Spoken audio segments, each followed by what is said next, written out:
¿Qué le diste de comer a mi hijo? Esa fue la pregunta que salió de mi boca con una mezcla de rabia, miedo y culpa. Y créanme, no fue una frase exagerada para llamar la atención. Fue el grito desesperado de una madre que, al mirar una pequeña cámara instalada en la sala de su casa en Londres, entendió que algo se había roto dentro de su familia. En la pantalla aparecía mi hijo Mateo. Tenía apenas 6 años. A esa edad, un niño debería correr, preguntar, ensuciarse las manos, reírse sin motivo, inventar historias, pelear con sus muñecos, hacer torres imposibles con bloques de colores y pedir una y otra vez que alguien juegue con él. Pero mi Mateo no hacía nada de eso. Estaba sentado frente al televisor, completamente quieto, rodeado de bolsas de galletas, jugos artificiales y dulces. La luz azul de la pantalla le cubría la carita. Su espalda estaba encorvada, como si cargara un peso que ningún niño debería cargar. No sonreía. No hablaba. No se movía. Me quedé congelada. Sentí que el pecho se me cerraba. Me llevé una mano al corazón y pensé, ¿cómo pude permitir esto? ¿En qué momento mi casa, mi propia casa, se convirtió en una jaula silenciosa para mi hijo? Yo me llamo Emily Thompson. Trabajo en un pequeño restaurante bastante conocido en Londres. El lugar siempre está lleno, los turnos cambian todo el tiempo, a veces entro temprano, a veces salgo de noche, a veces apenas tengo fuerzas para quitarme los zapatos cuando llego a casa.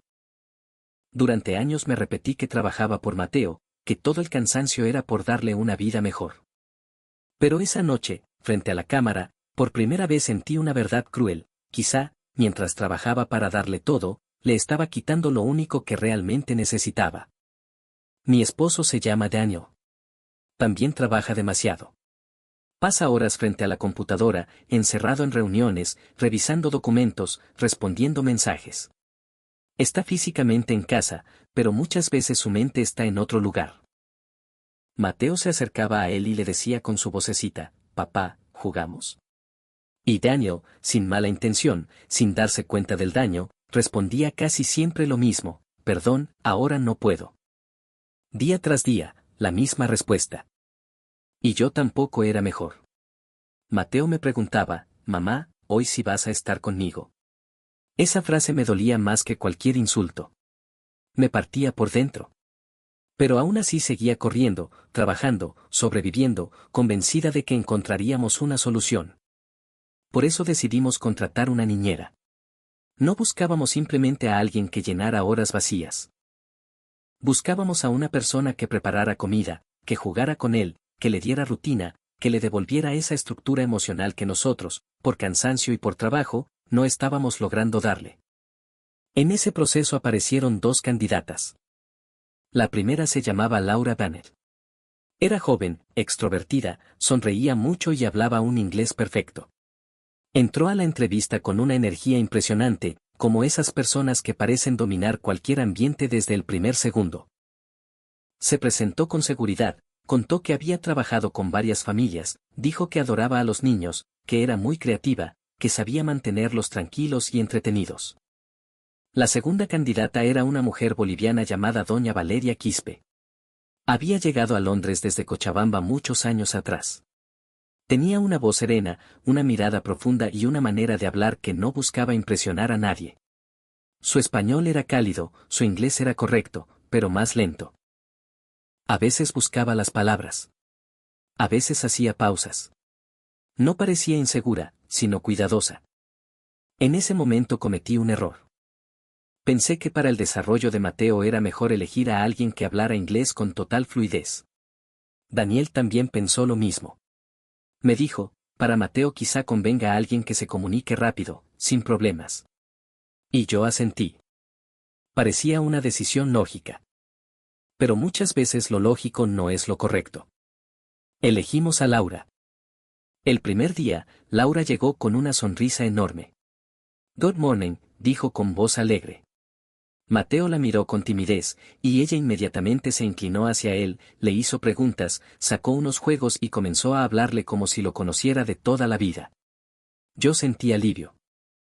Pensé, tal vez por fin encontramos a la persona adecuada. Esa noche, Laura me envió un mensaje con una foto de Mateo sonriendo. Es un niño maravilloso. Nos divertimos mucho, escribió. Suspiré. Me sentí menos culpable. Pero algo en esa foto me inquietó. La sala se veía demasiado ordenada. Demasiado perfecta. Como una sala de catálogo, no como una habitación donde un niño de 6 años acababa de jugar. Los bloques no estaban en el piso, los juguetes no estaban dispersos, no había dibujos, no había rastro de vida infantil. Pensé, quizá Laura es simplemente muy ordenada. Quizá estoy exagerando. Las madres hacemos eso muchas veces. Sentimos algo raro, pero nos convencemos de que no pasa nada para no parecer paranoicas. Sin embargo, pocos días después, la señal se volvió imposible de ignorar. Una mañana puse el desayuno en la mesa, pan tostado, huevo revuelto y un poco de fruta. Mateo miró el plato y negó con la cabeza. No quiero eso. Quiero galletas. Me quedé helada. Mi hijo siempre había comido de todo. No era perfecto, claro, era un niño, pero aceptaba frutas, huevos, arroz, sopas, verduras y se las presentábamos con paciencia. De pronto, solo quería dulces. Solo galletas. Solo jugos. Solo cosas empaquetadas. Esa noche entré a la sala y la escena se repitió, todo estaba demasiado ordenado, demasiado quieto. Mateo estaba acurrucado en el sofá mirando televisión. Le pregunté, ¿qué jugaste hoy?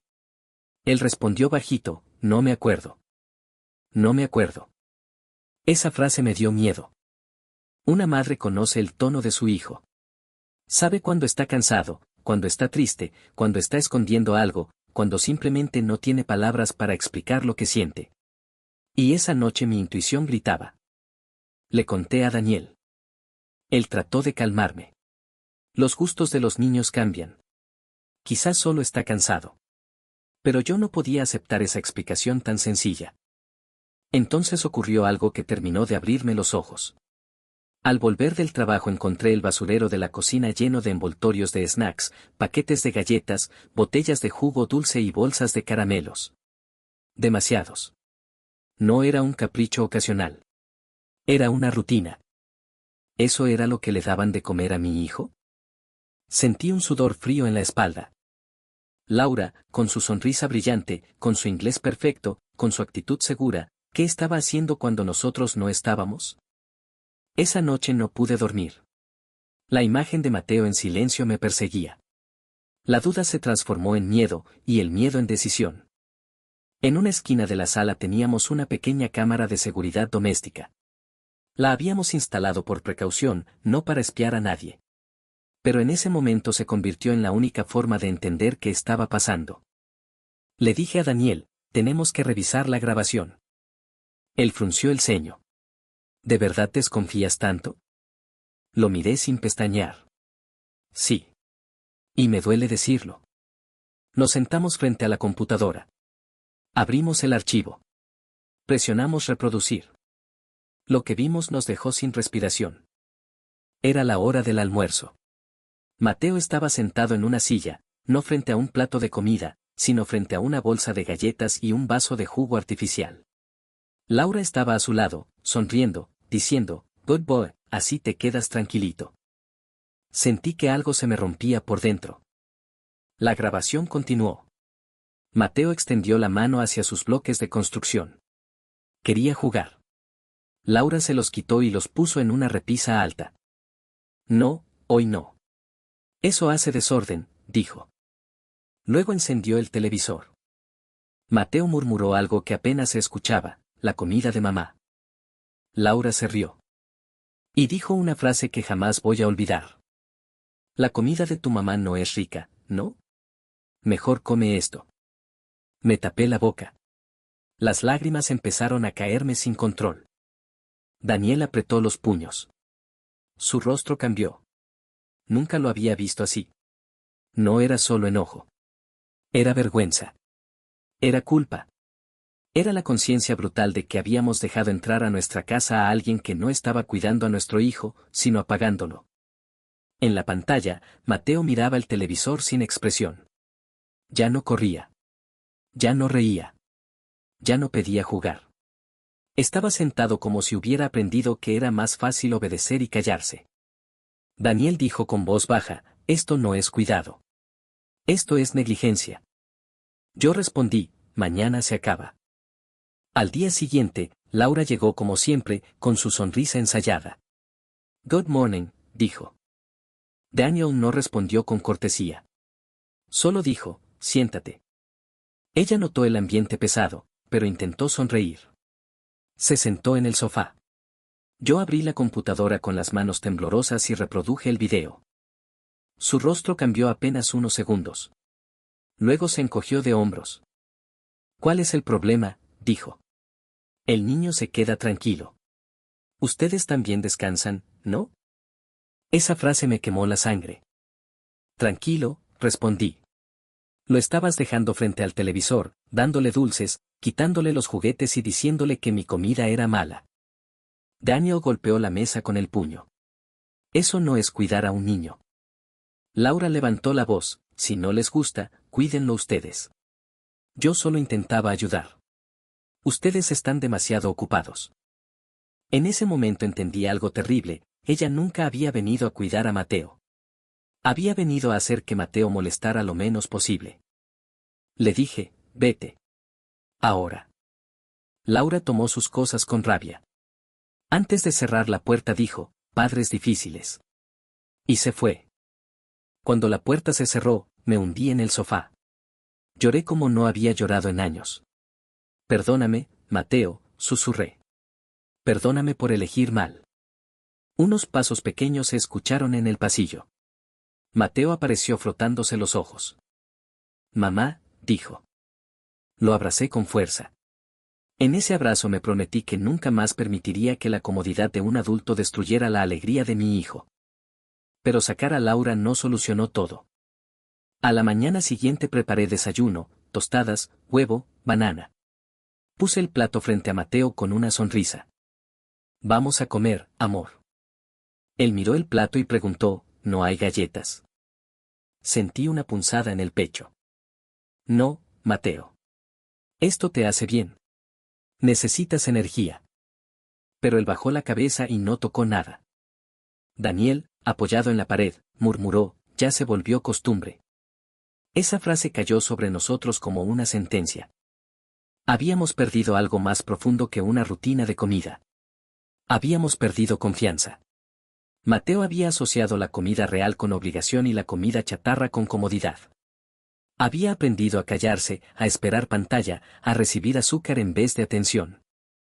Y ahora teníamos miedo de volver a contratar a alguien. ¿Qué pasaría si cometíamos otro error? Durante días, Daniel y yo vivimos en una mezcla de cansancio, culpa y desesperación. No podíamos dejar de trabajar. No podíamos dejar a Mateo solo. Pero tampoco podíamos abrirle la puerta a cualquier persona. Entonces recibí una llamada del centro de niñeras. La coordinadora dijo, lamentamos mucho lo ocurrido. Sabemos que perdieron confianza, pero hay una candidata que creemos que deberían volver a considerar. La señora Valeria Quispe. La boliviana que entrevistaron antes. Al escuchar su nombre, levanté la mirada. Recordé su sonrisa tranquila. Su forma pausada de hablar. Su mirada sin apuro. Daniel, que escuchaba cerca, dijo, hablemos con ella otra vez. Al día siguiente, doña Valeria llegó a nuestra casa. No llegó con gritos de entusiasmo ni frases preparadas. Llegó con una bolsa pequeña, una chompa tejida de colores discretos y esa manera tan andina de saludar con respeto, como si la casa ajena fuera algo sagrado. Buenos días, dijo. Gracias por recibirme otra vez. Me sentí avergonzada. Doña Valeria, nosotros no la elegimos antes. Pensamos que tal vez el inglés era más importante. Ahora nos da pena llamarla así. Ella sonrió suavemente. No se preocupe, señora Emily. Ustedes pensaron en su hijo. Eso no está mal. Una madre siempre decide con lo que cree mejor en ese momento. Esa respuesta me llegó al corazón. No había resentimiento. No había orgullo herido. Había comprensión. Y desde ese día, nuestra casa empezó a cambiar. La primera mañana, yo esperaba que doña Valeria sacara juguetes, inventara actividades, llenara el silencio con palabras. Pero no. Se sentó en una silla de la sala, tranquila, observando a Mateo sin invadirlo. Le pregunté, ¿no va a empezar a jugar con él? Ella negó con calma. Primero hay que esperar. Un niño no abre su corazón porque uno le ordene. Hay que darle seguridad. Que él se acerque cuando esté listo. Esa frase me sorprendió. En Londres, en muchas familias, se valora la eficiencia. Que el niño coma rápido, se vista rápido, aprenda rápido, obedezca rápido, se calme rápido. Pero doña Valeria no tenía prisa. No quería administrar a Mateo. Quería comprenderlo. Después de un rato, Mateo se acercó con cautela. ¿Qué haces?, preguntó. Doña Valeria sacó una pequeña hoja de papel de colores. Estoy haciendo una flor de papel. En Bolivia, cuando queremos alegrar una mesa o una fiesta, usamos las manos para crear cosas sencillas. No todo se compra. A veces una cosita hecha con cariño vale más que algo caro. Sus dedos comenzaron a doblar el papel. Mateo observaba fascinado. Yo quiero hacer una, dijo. Cuando escuché esa frase, contuve la respiración. Mi hijo, que días antes parecía apagado frente a una pantalla, estaba pidiendo hacer algo con sus propias manos. La flor le salió torcida. Desigual. Casi irreconocible. Pero él sonrió. Lo hice, dijo. Esa noche, antes de dormir, Mateo me contó, mamá, hoy me divertí. Lloré en silencio. No era una gran hazaña para el mundo.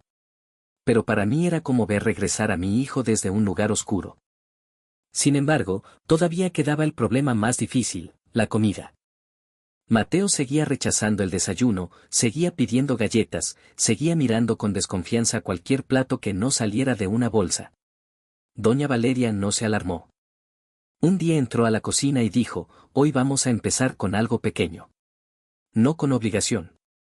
Con participación. Sacó una manzana roja. Mateo, ¿me ayudas a lavarla? Mateo dudó, pero tomó la fruta. Se acercó al lavaplatos, abrió el agua y empezó a frotarla con sus manos pequeñas. Las gotas brillaban sobre la cáscara. Él la miraba como si fuera algo nuevo. Doña Valeria le dijo, cuando uno lava su fruta, la cuida.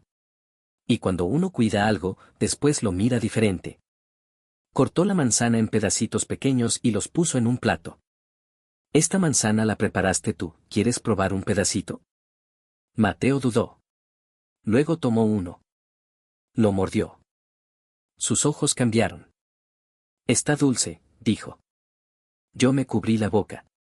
Daniel, al volver del trabajo, no podía creerlo. ¿Comió manzana? Sí, dije llorando. La lavó él mismo y la comió. Doña Valeria nos explicó algo que jamás olvidé, lo importante no es la cantidad. Es el primer paso. Cuando un niño participa, la comida deja de ser una imposición y se vuelve experiencia. Ahí empecé a entender que la alimentación no entra solo por la boca. Entra por la confianza. Por el vínculo. Por la emoción. Por la historia que rodea al plato. Días después, doña Valeria decidió dar otro paso. Esa mañana puso una olla al fuego. El vapor comenzó a llenar la cocina. El aroma era distinto a lo que acostumbrábamos en casa. Había arroz, un poco de queso fresco, papa picada y una sopa suave, cálida, sencilla. Mateo apareció en la puerta. Huele rico, dijo. Doña Valeria sonrió. Hoy haremos una sopita como en mi tierra. En Bolivia, en muchas casas, la sopa no es solo comida. Es abrazo. Es mesa. Es familia. Uno puede no tener lujo, pero si hay sopa caliente, hay hogar. Preparó una sopa suave de quinoa con verduras pequeñas, casi como una versión delicada para un niño. Le explicó a Mateo que la quinoa viene de los Andes, que crece en tierras duras, que alimentó a generaciones enteras, que no era una moda de restaurantes caros, sino parte de la memoria de los pueblos. Y aquí quiero detenerme un momento, porque esto es algo que muchos extranjeros no entienden. En Europa se habla de la quinoa como si hubiera nacido en una tienda orgánica de lujo. Se vende carísima, se presenta como descubrimiento moderno, se vuelve tendencia en redes. Pero para Bolivia y también para el Perú andino, la quinoa no es una moda. Es historia. Es resistencia. Es alimento de abuelas, de comunidades, de familias que sabían nutrirse mucho antes de que el mundo pusiera etiquetas elegantes a lo que ya era sabiduría popular. Mateo miró la sopa con desconfianza. ¿Tiene cosas raras? Doña Valeria rió bajito. Tiene fuerza de montaña. Le dio una cucharita pequeña. Mateo sopló. Probó. Se quedó quieto. Luego dijo, está calentita. Y volvió a tomar otra cucharada. No dijo deliciosa como en una publicidad. No saltó de emoción. Pero siguió comiendo. Para nosotros, eso fue enorme. Más tarde, doña Valeria preparó arroz con queso, al estilo sencillo de los valles bolivianos, suave, cremoso, sin hacerlo pesado. Mateo ayudó a mezclar. Luego hizo pequeñas bolitas de arroz con las manos, torpes y desiguales. Parecen montañitas, dijo él. Entonces son tus montañitas, respondió ella. Mateo comió una. Me gusta. Esa frase fue como una puerta abriéndose. Con el tiempo llegaron otros sabores, una sopita de maní adaptada para niño, sin exceso de condimentos, papas cocidas con queso, api morado suave en una tarde fría, un poco de mote, frutas cortadas con paciencia. Doña Valeria no imponía. Invitaba. No decía come porque tienes que comer. Decía, ven, mira, toca, huele, ayúdame. Y Mateo respondía. Un día, después de terminar su plato, dejó un poco de arroz. Yo iba a decirle que no pasaba nada, pero doña Valeria intervino con suavidad. Mateo, en Bolivia tenemos una idea muy importante, la comida se respeta. No por miedo. Por gratitud. Porque alguien sembró, alguien cosechó, alguien cocinó. Y la tierra también dio. Mateo la miró. ¿La tierra cocina? Ella sonrió. La tierra empieza la comida. Nosotros la terminamos. Él pensó un momento y comió el último bocado. Luego juntó sus manitos y dijo, gracias.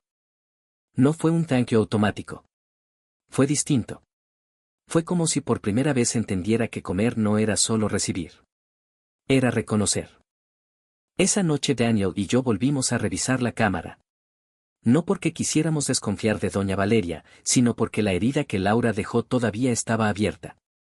Necesitábamos ver con nuestros propios ojos que Mateo estaba bien. La grabación mostró algo que nos quebró. Mateo dormía en su cama. Doña Valeria estaba sentada a su lado, acomodando la manta. Le acarició suavemente el cabello y dijo en voz baja. Hoy lo hiciste bien, hijito. Mañana otro poquito. Sin miedo. No había cámaras para lucirse. No había público. No había contrato visible. Solo una mujer cuidando el alma de un niño. Daniel se limpió los ojos. Esto sí es cuidado, dijo. Y tenía razón. Cuidar no es mantener a un niño callado. Cuidar no es llenarlo de azúcar para que no moleste. Cuidar no es ponerle una pantalla y llamarlo tranquilidad. Cuidar es mirar lo que el niño no sabe decir. Es sostenerlo cuando no entiende lo que siente. Es enseñarle a ordenar sus juguetes sin humillarlo. Es darle comida con historia. Es devolverle confianza bocado a bocado. Una tarde, Mateo y doña Valeria construyeron una torre con bloques. La torre cayó y ambos se rieron. Después ella dijo. Ahora guardamos juntos. Mateo la miró confundido. Laura nunca le había enseñado eso.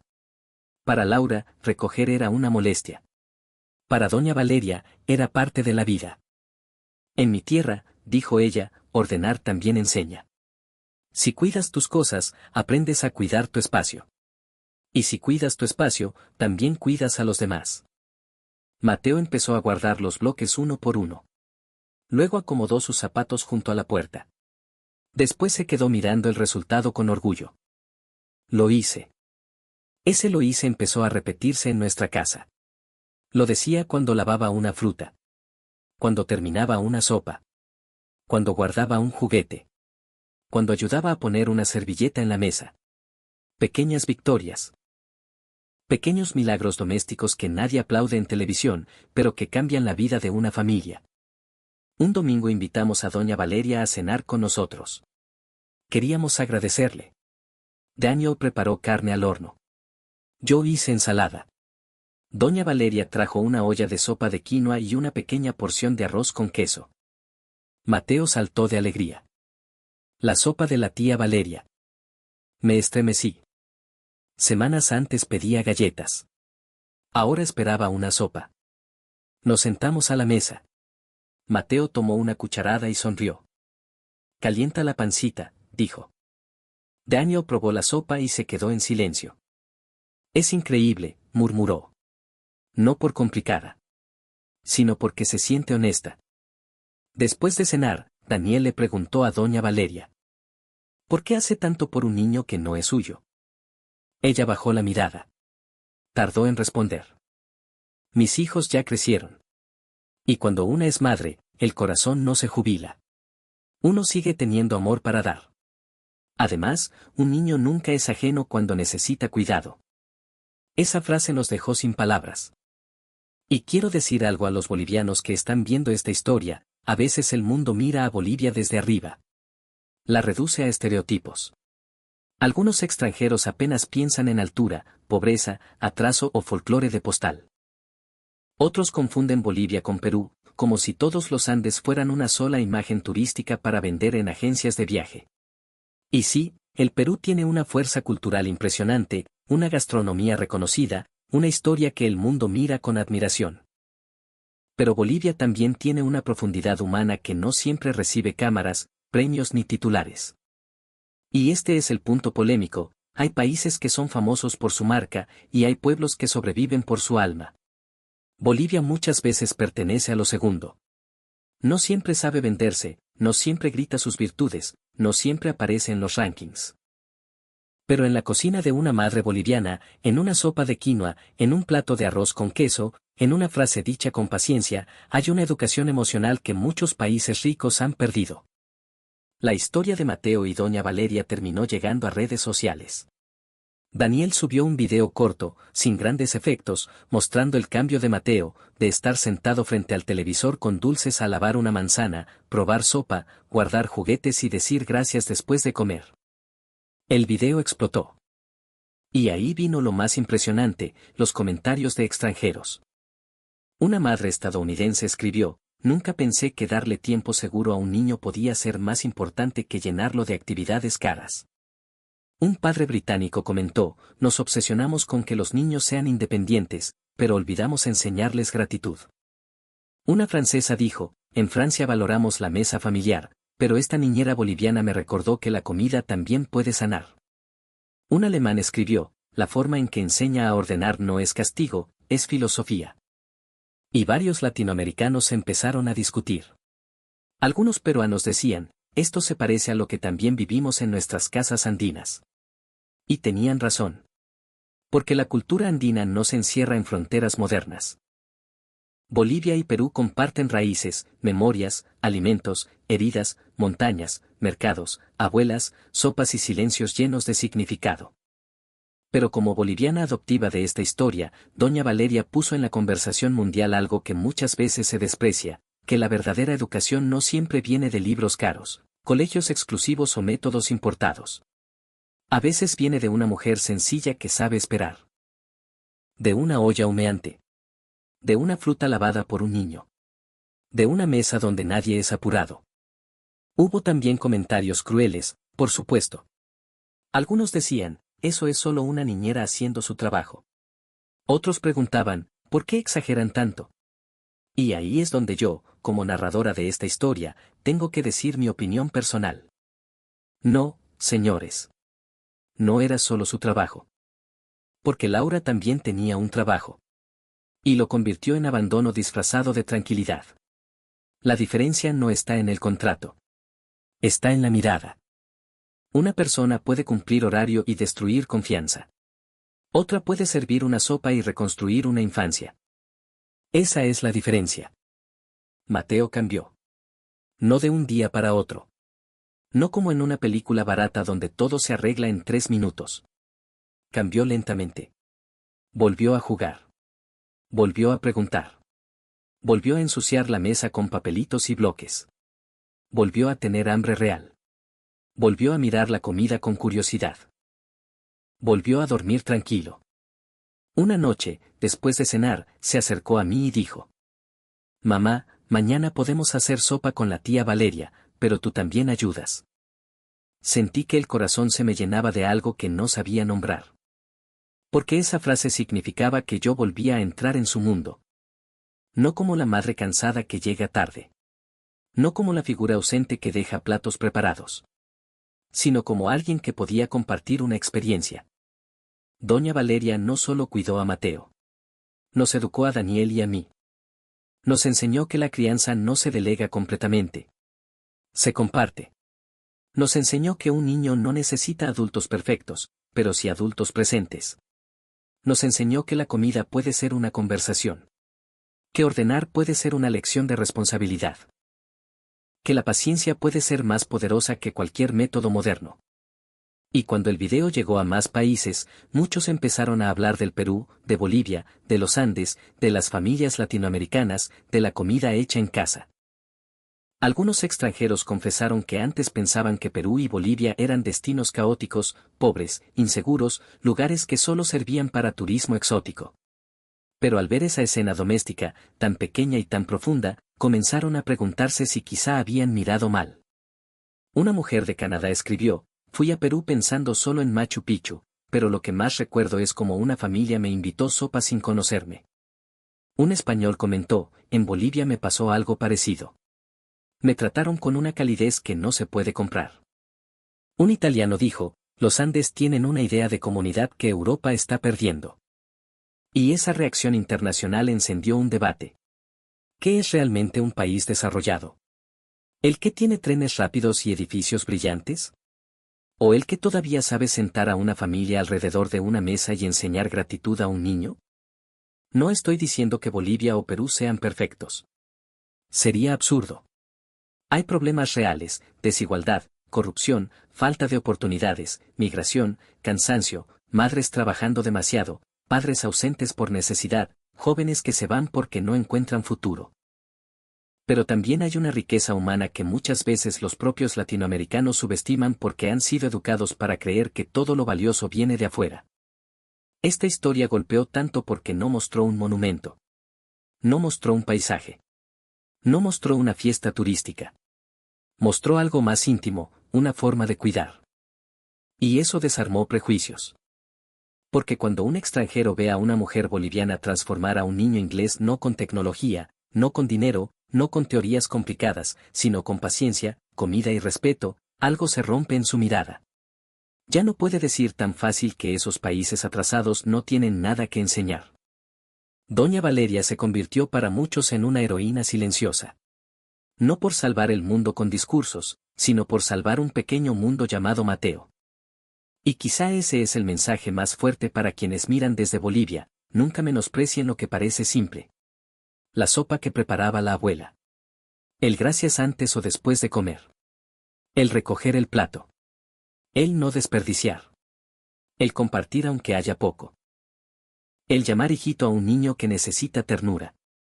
Todas esas cosas, que para muchos parecen normales, pueden ser revolucionarias en una sociedad donde los niños son cada vez más entretenidos por pantallas y menos acompañados por personas. Al final, la pregunta que abrió esta historia fue: ¿qué le diste de comer a mi hijo? La respuesta más terrible fue: azúcar, pantalla y silencio. Pero la respuesta que llegó después, gracias a Doña Valeria, fue otra: le dio sopa, fruta, arroz, paciencia, responsabilidad, gratitud y una nueva oportunidad de confiar. Y eso, señores, no cabe en una receta. Eso es cultura. Eso es humanidad. Eso es lo que muchos extranjeros recién están empezando a descubrir cuando miran con atención a Bolivia, al Perú y a toda esa América andina que tantas veces fue burlada, reducida o ignorada. Desde una pequeña cocina en Londres, una mujer boliviana recordó al mundo algo que parecía perdido: un niño no se cría apagándolo para que no moleste. Se lo cría encendiendo poco a poco su corazón. Gracias por acompañarnos en esta historia. Si te conmovió, si te hizo pensar en tu madre, en tu abuela, en tu infancia o en esa comida sencilla que alguna vez te salvó un día difícil, deja tu comentario. Porque quizá, en medio de tanta discusión mundial, todavía necesitamos volver a una mesa caliente para entender lo que realmente importa.